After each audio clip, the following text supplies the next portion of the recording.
Hello, veterans, well wishers and my friends, good morning. जिस supreme court से हम इंतज़ार कर रहे हैं, अभी तक वहाँ से कोई ऐसी खबर नहीं है। और जो रिव्यू पिटीशन थी वो 14 जुलाई 2022 को सूचीबद्ध हुई थी। भारत सरकार के समय मांगने वाले स्टेटमेंट जो उनकी पिटीशन है उसका अभी तक कोई खबर नहीं है। कल एक खबर आई थी, कहीं रक्षा राज्य मंत्री कहीं प्रेस कॉन्फ्रेंस में जो संवाददाता हैं उनके प्रश्नों का उत्तर देते वक्त पूछा था उनसे ओआरओपी के बारे में कब तक लागू होगी। उन्होंने कोई जवाब दिया था, लेकिन उसको हम विश्वास नहीं कर सकते, क्योंकि जब ये लोग सुप्रीम कोर्ट के दिए निर्देश को पूर्ण रूप में पालन नहीं कर सके, तो जब केस ही सुप्रीम कोर्ट में है तो इनके पॉलिटिकल बयानों पर हमें ध्यान नहीं देना चाहिए। दोस्तों, मैंने कहा था आपको, जो भारत सरकार का नोटिफिकेशन है 7/11/2015, उसके बारे में हम डिटेल से कई भागों में चर्चा करेंगे। और उसमें चर्चा करने से पहले मैं बताना चाहूँगा, मेरे कुछ व्यूअर्स ने कुछ अपने पॉइंट रखे थे, उनको भी इसके साथ ही लेकर के मैं चलूँगा। एक तो मेरे व्यूअर का पॉइंट था कि सर आपकी आवाज़ थोड़ा क्लियर कीजिए। मैं आपको बताना चाहूँगा कि एक्चुअली ना तो मैं इतना टैग सेवी हूँ, ना इतना प्रोफेशनल हूँ। ये तो मैं यूट्यूब पर सिर्फ इसलिए आया था कि सुप्रीम कोर्ट का जब निर्देश लागू नहीं हुआ तो उस समय बेहद गुस्सा हम में भी था, हमारे भूतपूर्व सैनिकों में भी था, और किसी ऑर्गेनाइजेशन का मैं जनरल सेक्रेटरी होने के नाते हमने पत्र भी लिखा था, उसका जवाब नहीं आया। और इसको बनाना भी नहीं जानता था, किसी ने मेरे को बताया कैसे बनता है, और उसको अपना थोड़ा जो फ्रस्ट्रेशन था उसको निकालने के लिए पहला वीडियो मैंने वो बनाया था। और आजकल लोगों को देखते हैं, उनको बहुत सारे साधन हैं, कई प्रकार के अपनी आवाज़ को चेंज कर लेते हैं, कई प्रकार से दिखा देते हैं। वो मेरे साथ साधन नहीं है, मैं सिर्फ जो मेरे पास नॉलेज है वो मैं आपको दे रहा हूँ। एक मेरे व्यूअर का वो आया कि साहब आप किस रैंक में हो, ऐसा लगता है। कल मैंने जो ऑफिसर्स का और हमारे पीवीआर का ओआरओपी 1 में पेंशन बढ़ोतरी के परसेंटेज जो बात की थी, उनसे उनको ऐसा लगा जैसे मैं किसी ऑफिसर का पक्ष ले रहा हूँ। जिस भी व्यूअर ने मेरे से पूछा था, उन्होंने कभी ये भी पूछा था मेरे से कभी कि 24,400 की जो ओआरओपी है उसमें ओआरओपी 2 में उसकी कितनी होगी, ये भी पूछा था। तो मुझे तो आपका जो 24,400 आपने पूछा था, मैंने पता लगा लिया आप कौन हो, तो आप समझ लिए आपके आसपास ही में हूँ। और मेरे जितने भी वीडियो डाले गए हैं उनको आप पढ़ोगे तो आपको पता चल जाएगा मैं कहाँ हूँ। लेकिन मैं जो सच्चाई है, जो फैक्ट्स हैं, उनके आधार पर लेकर के आता हूँ। दूसरा उन्होंने और पूछा था एक, वो भी मैं लेकर के आऊँगा। और एक हमारे कोई शायद ऑनरेरी कमीशन ऑफिसर हैं, उन्होंने थोड़ा सा अपना जो रिजर्वेशन था वो खोला था कि हमारा केस कहीं चला हुआ है और इन फिगरों को डालने से थोड़ा सा आप परहेज करें।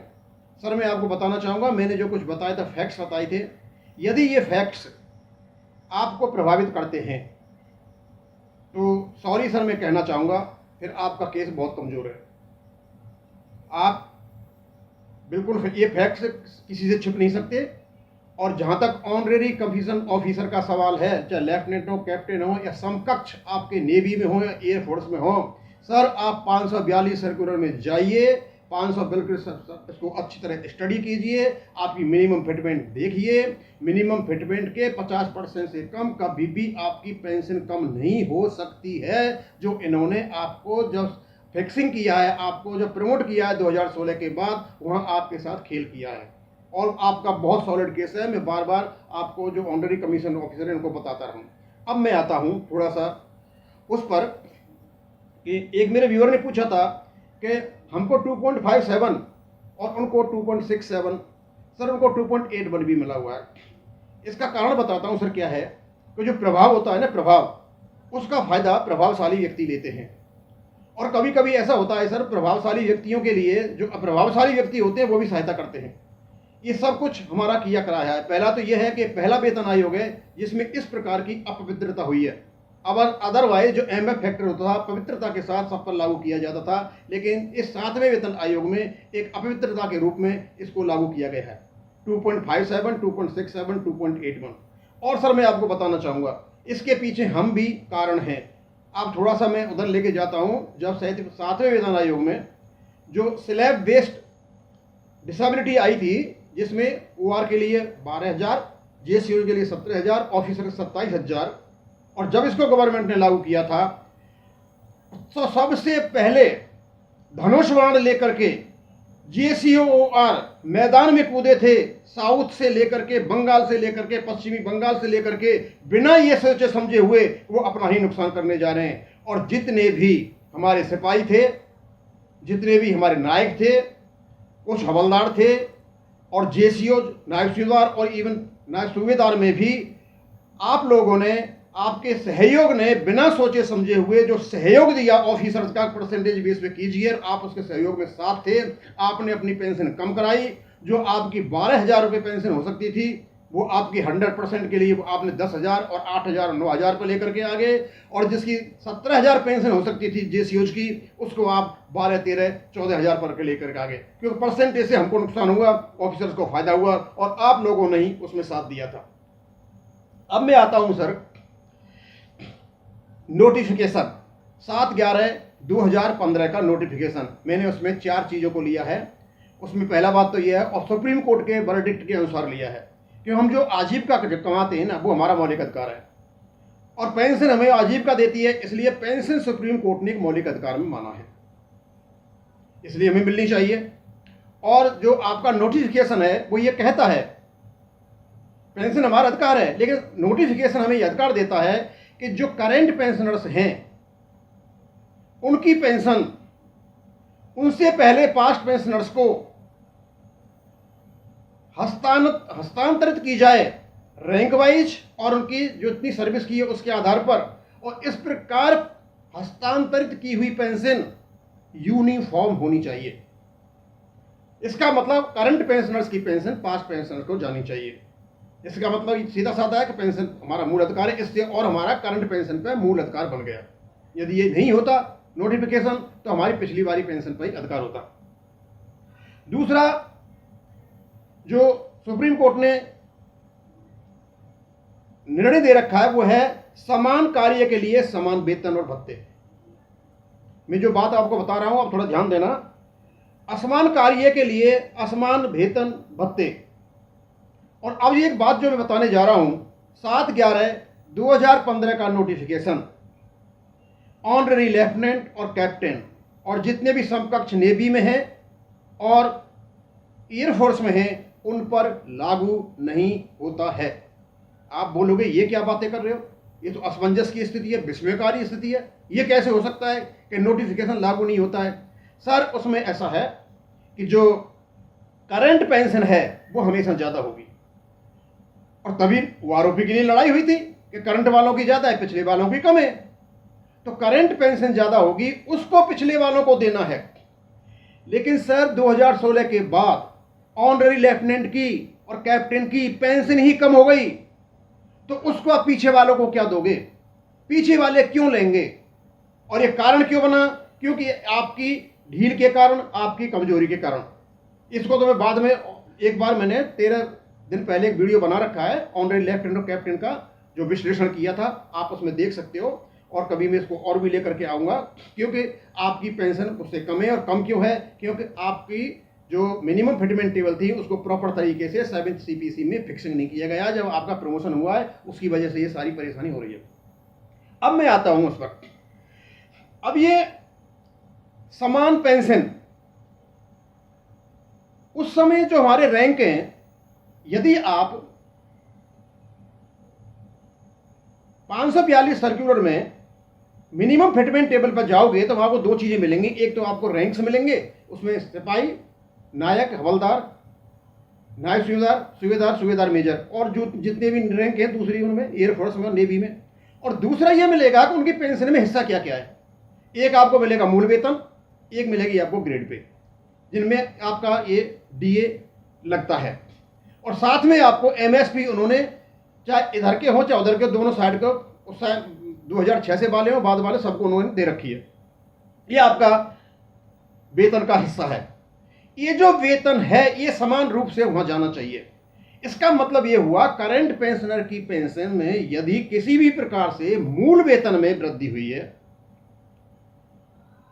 या ग्रेड पे तो है नहीं, वो तो खत्म हो गई, या एमएसपी में वृद्धि हुई है, ये दो ही तत्व हैं हमारे बेस्ट पेंशन के, ये दोनों के दोनों बड़े हुए तत्व पास्ट पेंशनर्स को ट्रांसफर होने चाहिए उनकी रैंक के अनुसार। तो रैंक तो हमारे पास जितनी मैंने बता दी उतनी है, अभी कोई नई रैंक तो आई नहीं है, ऐसी कोई रैंक नहीं है। एमएससीपी सिपाही, एमएससीपी 2, हवलदार एमएससीपी 1, ऐसी कोई रैंक नहीं आई है। ये लाना पड़ेगा तो गवर्नमेंट को दूसरा नोटिफिकेशन लाना पड़ेगा। अब समस्या ये आती है कि जो 1996 से पहले, चाहे सिपाही हो, चाहे नायक हो, हवलदार हो, या और दूसरा हो, उन्होंने जो सर्विस की थी, क्या उनकी सर्विस और आज सिपाही और नायक और हवलदार जो सर्विस कर रहे हैं, इनकी क्या सेवा शर्तें या पेंशन जैसे परिस्थिति या सेवा करने की समान शर्तें नहीं है, समान अवस्था में नहीं कर रहे हैं? यदि दोनों में समानता है तो समान पेंशन तो जानी चाहिए। जो आपका सिपाही है एमएससीपी 2, वो भी वही काम करता है, और जब ये एमएससीपी नहीं था उस समय जो सिपाही था पहले 1996 से पहले या 2005 से पहले, 2006 से, वो भी वही काम करता था। तो जब उनका समान कार्य है तो समान पेंशन क्यों नहीं मिले? हमारे ये आदमी ये कहते हैं नहीं, हम एमएससीपी 2 हैं, सिपाही हैं, एमएससीपी 2 हैं, हमारी पेंशन उनके बराबर क्यों होगी, हमारी तो हवलदार के बराबर होगी। भाई जो काम तुम्हारे बराबर है, समान कार्य है, कोर्ट ने निर्णय दे रखा है, तो क्यों तुम्हारी पेंशन उसके बराबर नहीं होगी? वो अलग है, उस समय ये फैसिलिटी नहीं थी, उनको नहीं मिल पाया, आपको मिल गया, जानी चाहिए उनके पास में। और यही नोटिफिकेशन का उद्देश्य है कि जो करंट पेंशनर्स हैं उनकी रैंक वाइज पेंशन पीछे वालों को जानी चाहिए। और वो असमान कार्य के लिए जो अलग अलग है, असमान कार्य के लिए इसमें कोई शक नहीं है, अलग अलग आपकी बेसिक पे भी होती है, आपके बेसिक के साथ जो और भी कुछ चीजें होती हैं। अब हमारे मिलिट्री में समान कार्य क्या है, असमान कार्य क्या है? जब हमारी भर्ती होती है उस समय ऑफिसर्स की जो भर्ती होती है, असमान कार्य होता है, हमारा दूसरा काम होता है जिस काम के लिए जाते हैं, ऑफिसर कमांड कंट्रोल के लिए जाते हैं, इसलिए बेसिक भी अलग होती है, हमारी बेसिक अलग होती है। मिलिट्री में जाने के बाद हमारे कुछ काम ऐसे हैं जो समान हैं, जो समान हैं। सुप्रीम कोर्ट के आदेश के अनुसार समान कार्य के लिए समान ही वेतन भत्ता मिलना चाहिए, लेकिन ऐसा नहीं है। एमएसपी में क्यों अंतर है? मिलिट्री में वो भी सर्विस करते हैं, मिलिट्री में ये भी सर्विस करते हैं। जो असमान कार्य तो ये था कि कमांड कंट्रोल के लिए उनको भर्ती किया जाता है, उसमें उनकी बेसिक पे जाता है। हमारी कम इसलिए है क्योंकि हम उस कमांड कंट्रोल नहीं, हम दूसरे उसमें हैं। दूसरा, एमएसपी समान होनी चाहिए। डिसेबिलिटी अलग अलग क्यों है? किसी को 60,000 मिलती है, किसी को 10,000 मिलती है, किसी को 15,000 मिलती है, और फिर एक ही अंग उसका मतलब खराब होता है तो दोनों को अलग अलग पैसा मिलता है। ये कौन सा नियम है? डिसेबिलिटी भी समान होनी चाहिए। एमएफ फैक्टर जो पूछा था आपने, एमएफ फैक्टर 2.57, 2.67, 2.81, मैं ये कहता हूं कि इन लोगों ने एक अपवित्रता का काम किया है इसमें 7वें वेतन आयोग में। इस प्रकार से अलग अलग एमएफ फैक्टर दे करके अपने प्रभाव का दुरुपयोग किया है और इस प्रकार से वहां पर ले आए। दूसरा, अलाउंसेज इन फील्ड, फील्ड में जो अलाउंसेज मिलते हैं वहां भी तो समान कार्य, हमारा क्या नाम है, सिपाही कर रहा है, नायक कर रहा है, हवलदार कर रहा है, जेसीओ कर रहे हैं, लेकिन उसके अंतर क्यों है? अंतर तो नहीं होना चाहिए। तो जो समान कार्य है उसके लिए समान भत्ते मिले, और जो असमान कार्य है उसमें अंतर हो सकता है, और ये अंतर पूरा पड़ा हुआ है। तो आज तो मैं इतना ही कहना चाहूँगा क्योंकि उसमें थोड़ा जो व्यू थे आपके, उसमें थोड़ा टाइम मेरा चला गया, और भी लेकर के आऊँगा, काफ़ी चीज़ें हैं। तो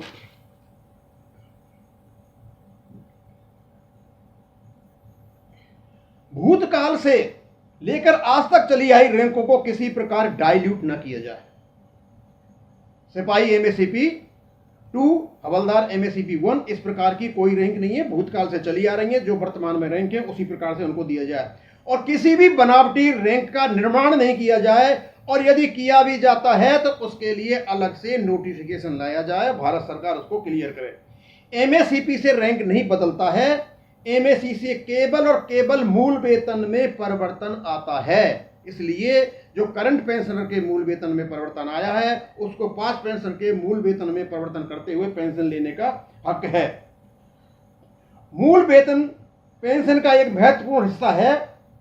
मूल वेतन को बढ़ाने वाले सभी एलिमेंट पेंशन का हिस्सा होते हैं, न कि रैंक के। एमएससीपी केवल 3% अतिरिक्त इंक्रीमेंट है। जिस प्रकार आपका बेसिक पेपर लगता है और उससे मूल वेतन में वृद्धि होती है, न कि इससे किसी प्रकार की रैंक में वृद्धि होती है। तो हम ये चाहते हैं कि जो नोटिफिकेशन लागू हो, भारत सरकार उसको ईमानदारी से करे। उसको इस प्रकार नहीं सिपाही का सिपाही को जाए, हवलदार का हवलदार को जाए, नायक को नायक का जाए, जो आपके रंग के। एमएससीपी से इससे कोई मतलब नहीं पड़ना चाहिए, क्योंकि ये केवल और केवल एक मूल वेतन में वृद्धि है। थैंक यू, धन्यवाद।